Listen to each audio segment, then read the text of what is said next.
नमस्कार दोस्तों, आप सभी का स्वागत है मेरे यूट्यूब चैनल एग्ज़ाम टाइम में। और आज आपके लिए मैं इस वीडियो में लेके आया हूँ MBPG हल्द्वानी बीएड की पिछले साल की कट ऑफ की कितनी गई थी। तो उस समय जो एडमिशन थे 16 और 20 फरवरी 2022 में हुआ था। और मैं इस समय MBPG हल्द्वानी में फाइनल ईयर का स्टूडेंट हूँ बीएड का। तो जो ये कट ऑफ है एकदम सही है, आप इस पर पूरा भरोसा कर सकते हैं। तो हम बात करते हैं, तो साइंस की कट ऑफ से बात करते हैं कि साइंस की कट ऑफ कितनी गई थी। तो इसी के हिसाब से आपको इस बार की कट ऑफ का भी आइडिया आ जाएगा। जैसा कि आपको पता है कि आज फर्स्ट काउंसलिंग की लास्ट डेट है और आपने इनरोल कर लिया होगा काउंसलिंग में। तो मैं आपको इससे आइडिया आ जाएगा कि कितनी कट ऑफ जा सकती है। और मैं आपको ये चीज़ भी बताऊंगा वीडियो में कि आपके अलॉटमेंट लेटर कब तक आ सकते हैं। तो सबसे पहले हम साइंस से स्टार्ट करते हैं। साइंस में जो जनरल की कट ऑफ थी वो गई थी पिछली बार 159, जिसके 159 से ऊपर मार्क्स थे 200 में से, उसी का कोई एडमिशन मिला था साइंस में। और ये कट ऑफ इतनी ज़्यादा इसलिए गई थी, एक तो वेटेज जो मिलता है एनसीसी और स्पोर्ट्स का, और दूसरा पेपर थोड़ा सा सरल आया था इस बार के कंपैरिजन में। तो इस बार की कट ऑफ 5 नंबर नीचे जा सकती है। आप सभी में मेरे हिसाब से आप 5 नंबर कम कर दीजिए।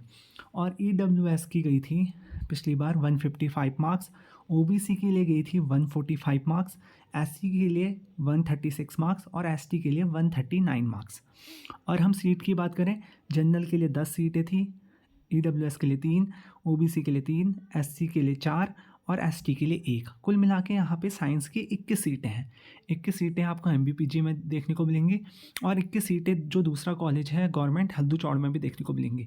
तो इसमें से कितनी सीटें बच गई थी, जैसे 10 में से केवल 6 बच्चों ने एडमिशन लिया, 4 सीटें बच गई थी। EWS में 3 पूरा एडमिशन हो गया था, OBC में 1 और SC में 1 सीट बच गई थी। तो कुल मिला के 6 सीटें यहाँ पे बच गई थी, जिनके लिए सेकेंड काउंसलिंग में फिर एडमिशन स्टार्ट हुआ। तो कुल मिलाकर यहाँ पे MBPG में 3 काउंसलिंग हुई। तो मेरी मानिए आपको मतलब सेकंड काउंसलिंग में एडमिशन ले लेने चाहिए, क्योंकि सेकंड काउंसलिंग तक ऑनलाइन होती है, तीसरी काउंसलिंग ऑफलाइन होती है और उसमें कुछ फिक्स नहीं होता है। तो आपका अगर कहीं अच्छा कॉलेज नहीं मिल रहा है आपको, तो मेरी सलाह यही है कि आप फर्स्ट काउंसलिंग में एडमिशन ना लें, आप स्किप करें और सेकंड काउंसलिंग में आप जहाँ भी एडमिशन मिल रहा है आपको ले लें, वो आपके लिए सही रहेगा। अगर आपको गवर्नमेंट से ही करना है तो आप, और आपके अच्छे मार्क्स रहते हैं तो आप थर्ड काउंसलिंग का वेट कर सकते हैं। और आगे को हम बढ़ते हैं, अब हम कॉमर्स की बात करते हैं। तो कॉमर्स में यहाँ पर जो जनरल की कट ऑफ गई थी 153 गई थी, और OBC की जो फर्स्ट कट ऑफ थी 135 गई थी।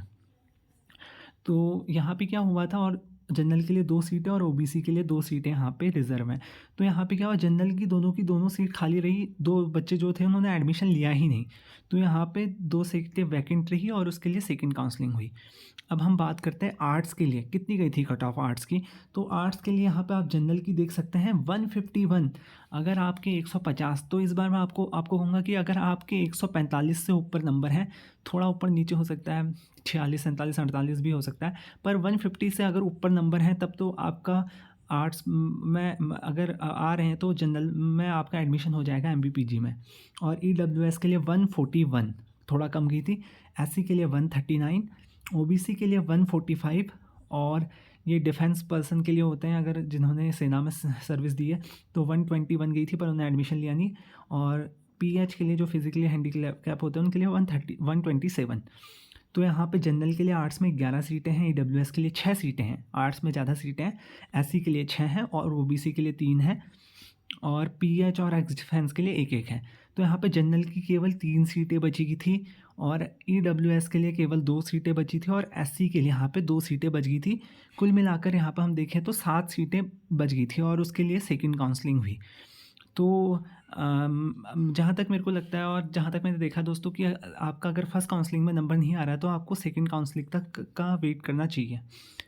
और मैं आपको एक चीज़ और बताना चाहूँगा कि कुछ बच्चे क्या होते हैं, मतलब मैंने देखा जो मेरे साथी भी थे, वो एडमिशन ले लेते हैं और उनको पता नहीं रहता है कि कॉलेज का क्या शेड्यूल रहने वाला है। वो सोचते हैं कि अटेंडेंस का इतना होता नहीं होगा, हम कुछ दिन आएंगे पढ़ के चले जाएंगे, पर ऐसा नहीं होता है दोस्तों। अगर आप गवर्नमेंट से कर रहे हैं तो आपको 80% का एफिडेविट बनाना होता है, और MBPG में या हल्दू चौड़ में भी हम देखेंगे तो कम से कम आपको 80% अटेंडेंस देनी ही पड़ती है, आपको कॉलेज आना ही पड़ेगा।